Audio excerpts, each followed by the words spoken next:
ఒక brand name చూస్ చేసుకోవాలంటే చాలా ఫ్యాక్టర్స్ ఇంక్లూడ్ అయి ఉంటాయి.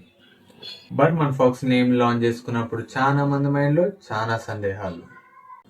అయితే మనం బర్మన్ ఫాక్స్ నేమ్ చూస్ చేసుకోవడం గల మెయిన్ రీజన్, అయితే మన బ్రాండ్ మెయిన్ ఎయిమ్ వచ్చేసి వెస్ట్రన్ ప్రీమియం బ్రాండ్ ని బిల్డ్ చేయడం.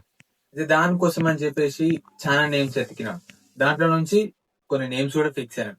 కాకపోతే ఆ ఫిక్స్ అయిన ప్రతి నేమ్ అనేది మన ఇండియన్ ఐడెంటిటీని అనేది రిప్రజెంట్ చేసేలాగా లేవు.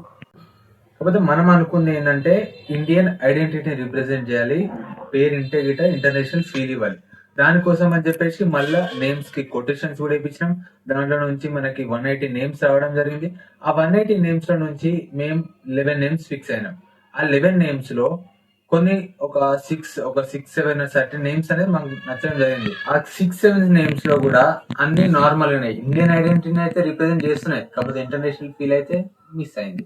దాంట్లో చూడంగా నచ్చింది బర్మన్ ఫాక్స్.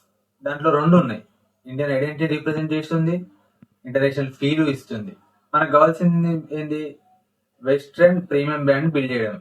దానికి కరెక్ట్ తగ్గట్టు బర్మన్ ఫాక్స్ అనే నేమ్ అనేది మనకు ఆ ఫీల్ ఇస్తుంది. అది వినంగానే కొంచెం డిఫరెంట్ సౌండింగ్ అనేది డిఫరెంట్ ఉంటది. అందుకోసం అని చెప్పేసి బర్మన్ ఫాక్స్ అనే నేమ్ అయితే ఫిక్స్ అయినాం. సో మనకు ఆ ఫీల్ అయితే వస్తుంది కాబట్టి బర్మన్ ఫాక్స్ నేమ్ అయితే ఫిక్స్ అయినాం. ఇంకేమైనా మీకు బ్రాండ్ సంబంధించి డౌట్స్ ఉంటే కామెంట్ చేయండి.